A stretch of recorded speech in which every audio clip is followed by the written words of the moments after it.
Hello everyone, my name is Geetanjali Sharma. I am a graduate of Cambridge University, having specialized in international economic laws and dispute settlement. I am here before you to present the module on General Agreement on Trade in Services. To begin with, I will first provide a brief overview of the module. First, we shall be discussing the main differences between the General Agreement on Trade in Goods, which is the GATT agreement, and the Agreement on Trade in Services, which is the GATS. Thereafter, I shall be providing a brief overview of the GATS agreement, and we shall also look into the application and scope of GATS. We shall be looking into the legal and technical meaning of terms such as services, measures by the members, affecting, and trade in services.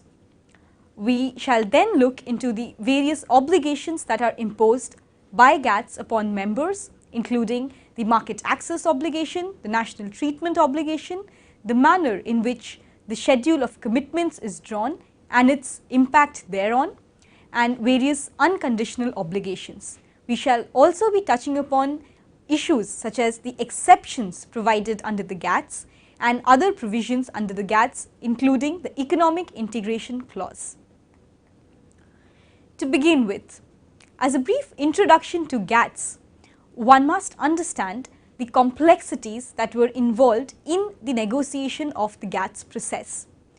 The reason for the complexity is the basic difference between GATT and GATS. Now, unlike trade in goods, which is characterized by coverage of mainly goods, trade in services covers cross-border exchange of services, including consumer movements, factor flows, movement of investment, and most importantly, labor.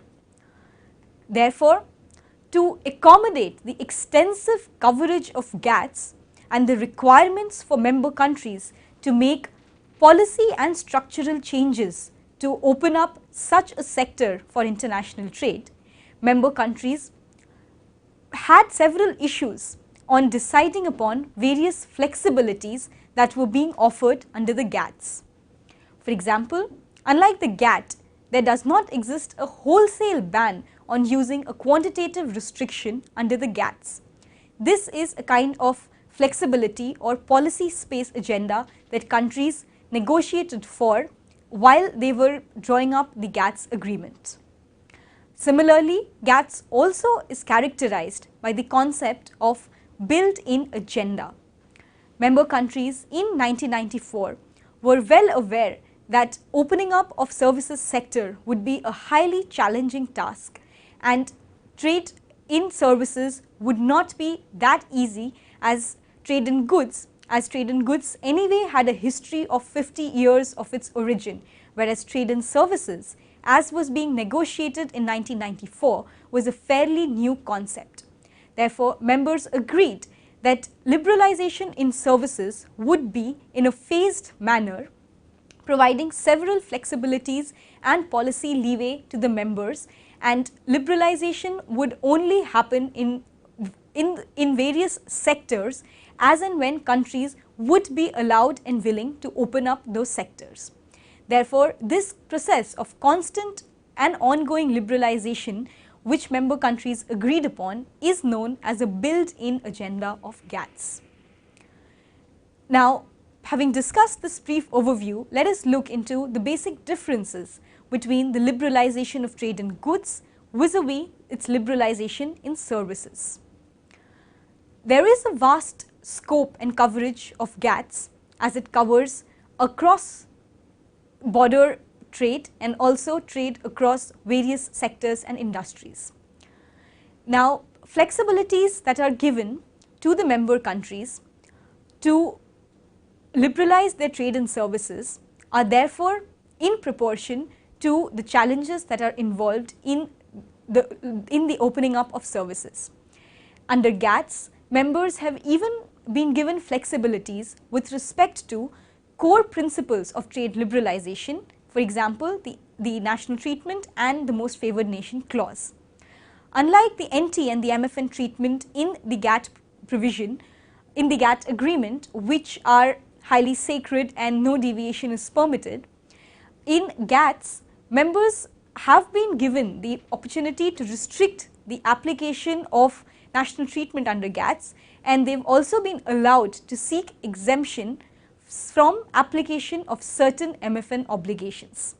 And therefore, owing to the nature and differences between trade in goods and trade in services and the greater demand for a policy space in the services segment, we've seen that liberalization between trade in goods and trade in services have differed, even at the cost of compromising some of the basic tenets of international trade, which is national treatment and most favored nation.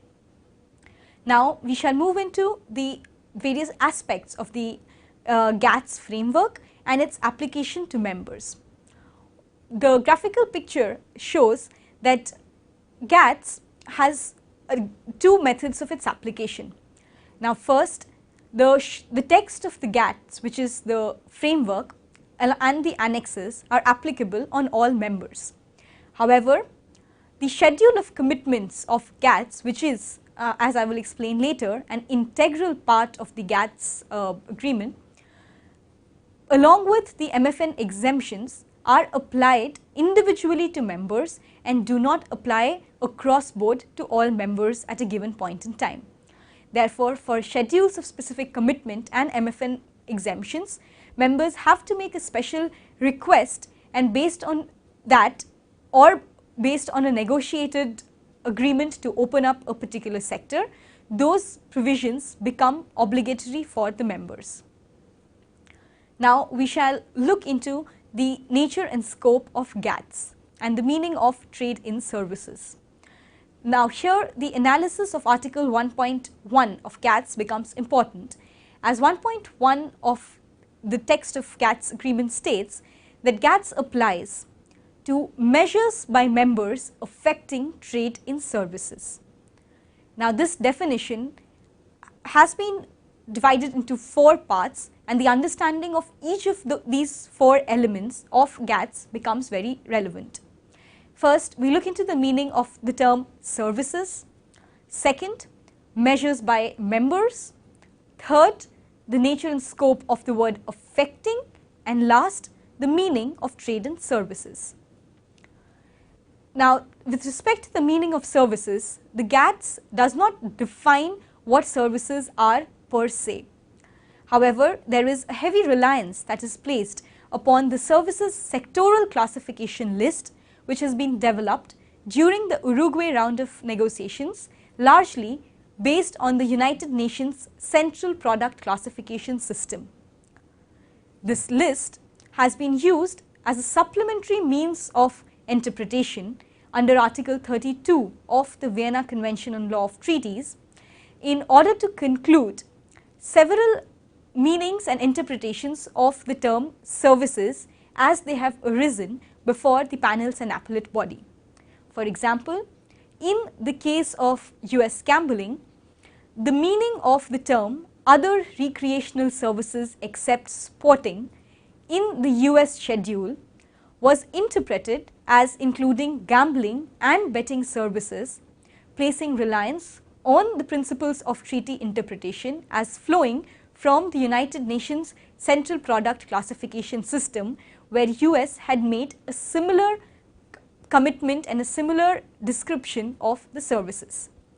Therefore, even though services are not defined in the GATS framework, other forms of annexures become very relevant, and the same have been affirmed by panels and appellate body as they have proven as useful tools of interpreting the term services.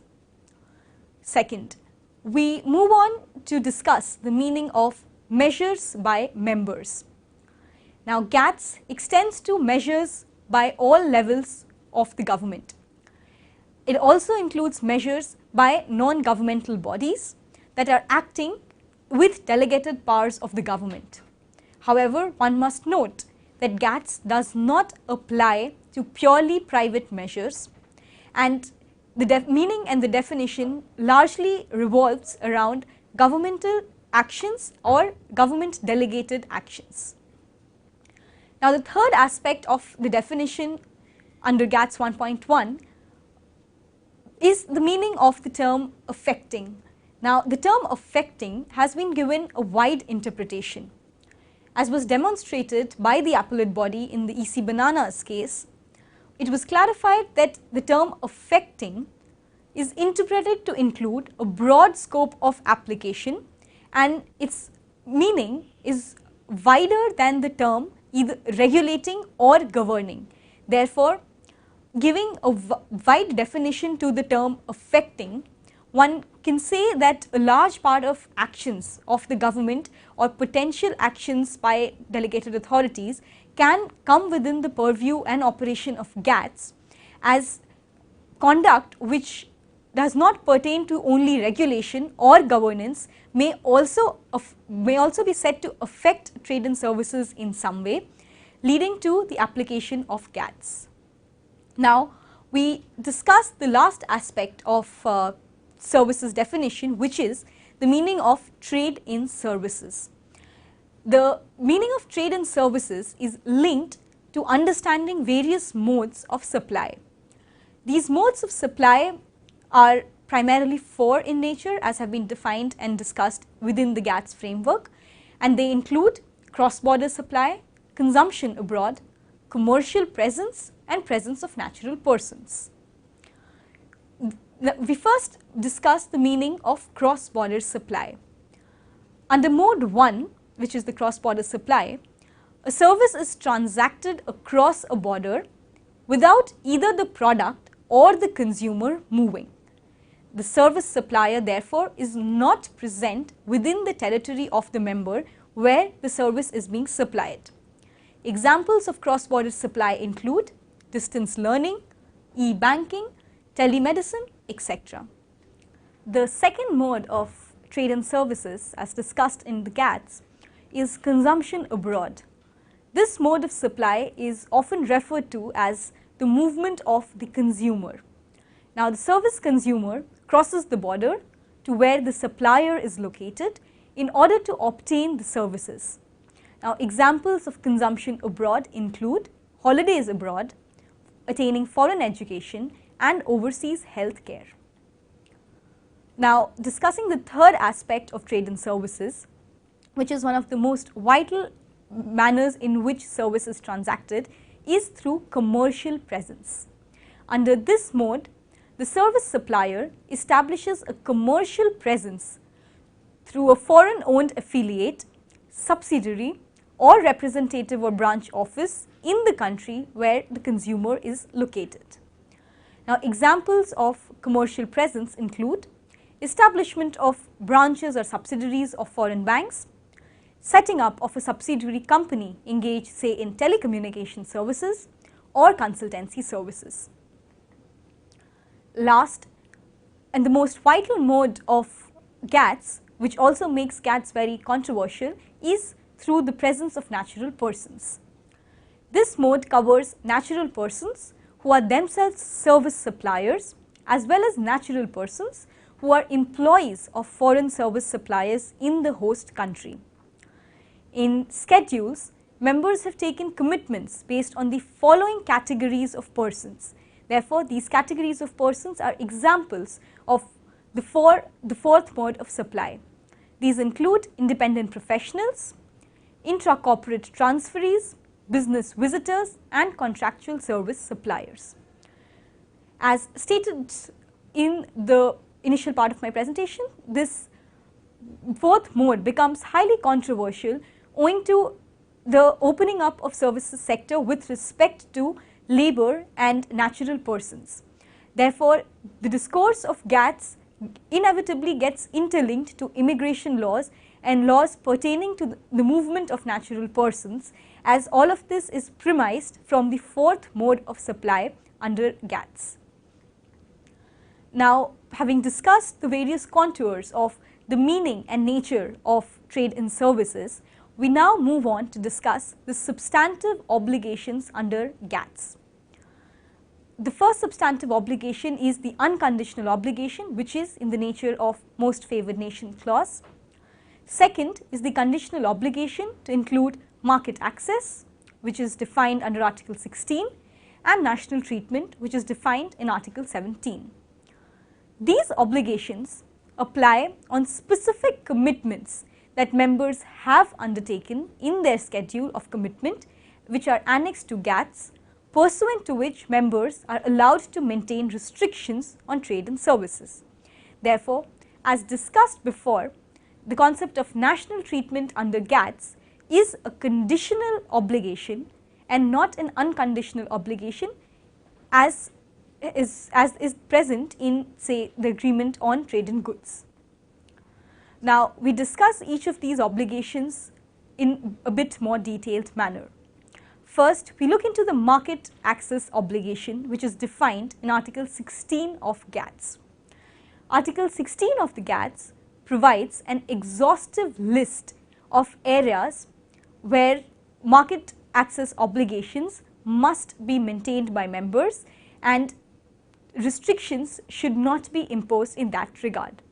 Now, the 6 areas of this exhaustive list includes the number of service suppliers, the value of service transaction or the assets, the number of operations or quantity of output, the number of natural persons supplying a service, the type of legal entity or a joint venture, and the participation of foreign capital. The issue of market access obligation has been discussed in several case laws by both panel and appellate body that have arisen in various disputes. I would just briefly mention the definition of market access obligation and its scope as was discussed in the most famous US gambling decision. In the US gambling decision, an issue arose as to whether a complete ban would amount to a violation of market access obligation, and does a complete ban affect the numerical value of any service being supplied. It was the argument of the United States that since the measure is in the nature of a ban, it does not hold any numerical value and therefore it cannot be said to violate the terms of Article 16 of the GATS. However, the appellate body and the panels both were innovative to evolve this concept that a ban, which is a complete ban, is in the nature of a zero quota, which tends to attract the numerical value which is mentioned in Article 16 of the GATS, and therefore a ban being in the nature of a zero quota would stand being in violation to Article 16 of the GATS framework. Now we move on to the second substantive obligation, which is the national treatment obligation under Article 17 of the GATS. Now the benchmark of national treatment is not whether there has been a formally identical or different treatment of domestic and foreign services and service suppliers, but if the conditions of competition have been modified as a result of the measure. Therefore, the question is not with respect to providing differential services, but by altering the condition of competition that may affect services in some manner or the other. This is the sort of definition of discrimination in the context of national treatment of GATS, which also captures both de facto and de jure forms of discrimination. Further, the standard of national treatment obligation under Article 17 of GATS is linked to the discourse of national treatment under the GATT, where the term no less favorable has received tremendous interpretation across panels and appellate body. The meaning of the term discrimination and also no less favorable treatment becomes relevant even in the GATS context, as panels and appellate body in deciding cases of national treatment violation in GATS have made several references to the GATT jurisprudence on no less favorable treatment. Having discussed the two broad obligations in the form of national treatment and market access, now we move on to understand the concept of GATT's schedule of commitments and how national treatment and market access obligations are conditional upon the manner in which members make these schedules of commitment and are made responsible for the commitments they have made therein. To begin with, the process of scheduling is done by member states. The choice of sectors as to where members wish to commit and the extent of coverage they wish to provide is for the discretion of members. Have to take decisions whether and what limitations, if any, they wish to maintain with respect to market access, Article 16 of GATS, and what limitations, if any, they wish to maintain on national treatment, which is Article 17 of GATS.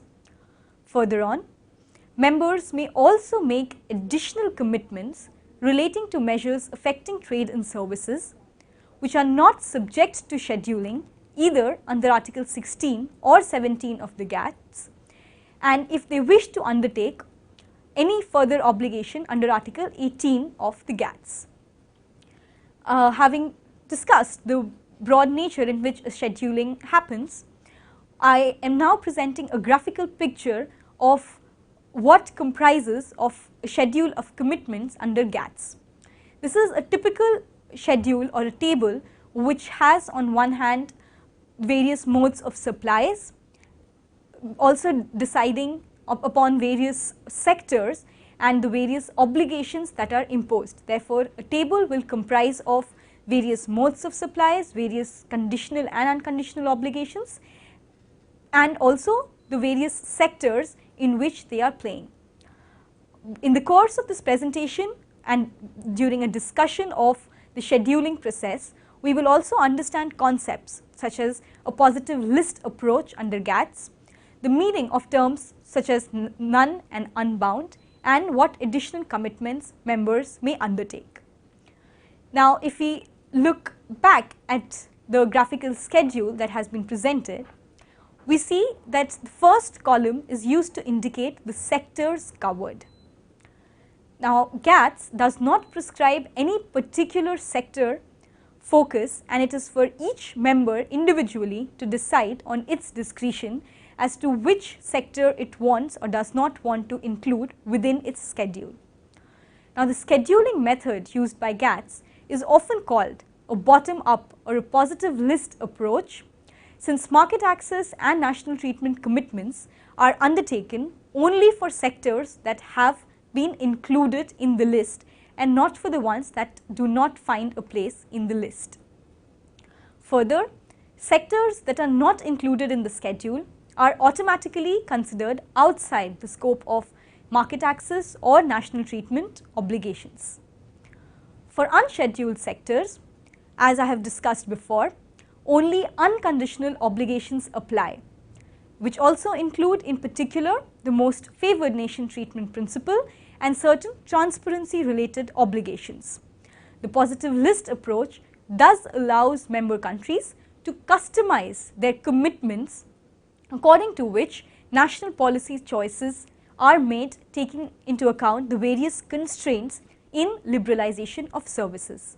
Therefore, this scheme of things in providing the flexibility of a choice of sector along with the scope of making a particular obligation conditional upon itself is a breakthrough provision as compared to its counterpart in GATT, where these provisions are said to mandatorily apply upon the members. Now, moving on to the second and third columns as have been described in the pictorial graph. The second and third columns are used to specify the market access and the national treatment conditions for each of the mode of supply. This is done by listing relevant limitations to the requirements specified in Article 16 and 17. Now, the choices which are given to the members may take shape in the following manners. First, members may liberalize access by taking bindings that require it to lower its applied regime. Second, it may maintain the status quo by binding the applied services regime, or it may also take bindings that are more restrictive than those measures that are currently in force. Therefore, a linkage between the commitments that they've made in the schedule and the manner in which they are actually put into application is also governed to a large extent by the choices which are provided to member states. Any additional commitments that do not fall under the market access and the national treatment provisions of the agreement are undertaken in the fourth column. So these additional commitments often relate to the adherence by the government to certain regulatory standards or competition related disciplines.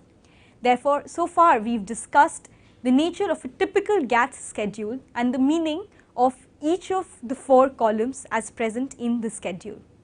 Now we move on to discuss the unconditional obligations under GATS and how it applies to member states. The MFN, or the most favoured nation requirement, is present in Article 2 of the GATS. It is in the nature of an unconditional obligation and it applies to any measure that affects trade in services in any sector falling under the agreement, irrespective of whether specific commitments have been taken or not. For instance, a member may have chosen not to commit its private education sector since it wishes to keep that sector closed to foreign services and service suppliers.